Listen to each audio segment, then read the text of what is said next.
இந்த திவ்யா கலர்ச்சிக்கும் அதுக்கப்புறம் வந்து அந்த திவ்யா கலர்ச்சியை வந்து அவங்க யூடியூபர்ஸ் வந்து ஒரு திருச்சி சாதனா, இந்த ரவுடி பேபி சூர்யா, இந்த உதயா சுமதி இவங்கள வந்து அதில் அந்த வழக்கில் வந்து 3வது அக்யூஸ்டாக இருக்கக்கூடிய சித்ரா வந்து இந்த ஃபேமஸானவங்களை பூராமே என்ன செய்கிறதுனா அவங்களோட தேவையில்லாத வீடியோஸ் எடுத்து அவங்கள ப்ளேம் பண்ணி பிளாக் மார்க் பண்ணி காசு பறிக்கிற வேலையை அந்த சித்ரா அவங்க பண்ணுவாங்க.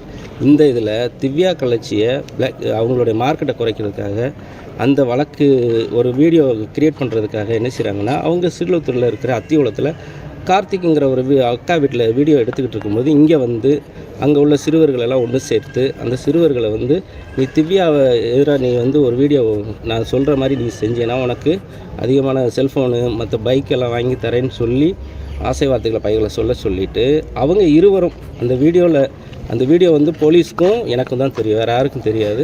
அந்த வீடியோவில் இருக்கிற உண்மைத்தன்மையை மறைச்சு அதில் அந்த இதெல்லாம் மறைச்சு அந்த வீடியோவே வந்து சித்ரா தான் அந்த பசங்களை செட் பண்ணி வீட்டுக்கு பின்புறம் சன்னல் வழியாக தான் அந்த வீடியோ எடுத்துருக்குறாங்க. யாருமே வந்து திவ்யாவோ கார்த்திக்கோ அந்த வீடியோவை நேரடியாக எடுக்கலை. அந்த எஃப்ஐஆர்லேயே சொல்லியிருக்கிறாங்க, பசங்களெல்லாம் ஒன்று சேர்த்து இந்த மாதிரி ஆபாசமாக சீண்டல் செஞ்சதாக எஃப்ஐஆரில் முதல் தகவல் அறிக்கையில் சொல்லியிருக்கிறாங்க. அது மாதிரி எதுவுமே கிடையாது.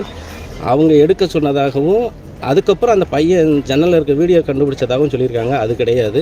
அது இந்த A3 சித்ராங்கிறவங்க வந்து அந்த வீடியோவை வெளியிலேருந்து இன்னொரு ஆள் மூலயமா எடுத்து அதை இன்னொரு ஆள் மூலயமா இது பண்ணி அவங்க போய் கம்ப்ளைண்ட் கொடுத்தது.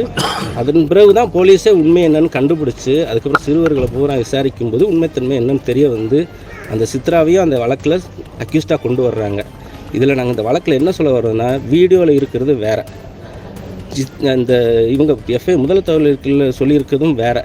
அந்த உண்மையான வீடியோவில் இருக்கிறது எல்லாம் வெளியே வரணும்னா இது முதல்ல சிபிசிஐடி விசாரித்து அந்த வீடியோவின் உண்மைத்தன்மையை அடிப்படையிலே வழக்கு கொண்டு வந்தால் இந்த கார்த்திக்கும் திவ்யாவும் இந்த வழக்குக்கு சம்மந்தம் இல்லாதவங்கிறது நிறுவனமாகும். இன்னொன்று இந்த வீடியோவை பொறுத்த மட்டும் நிறைய வைரல் ஆகுது.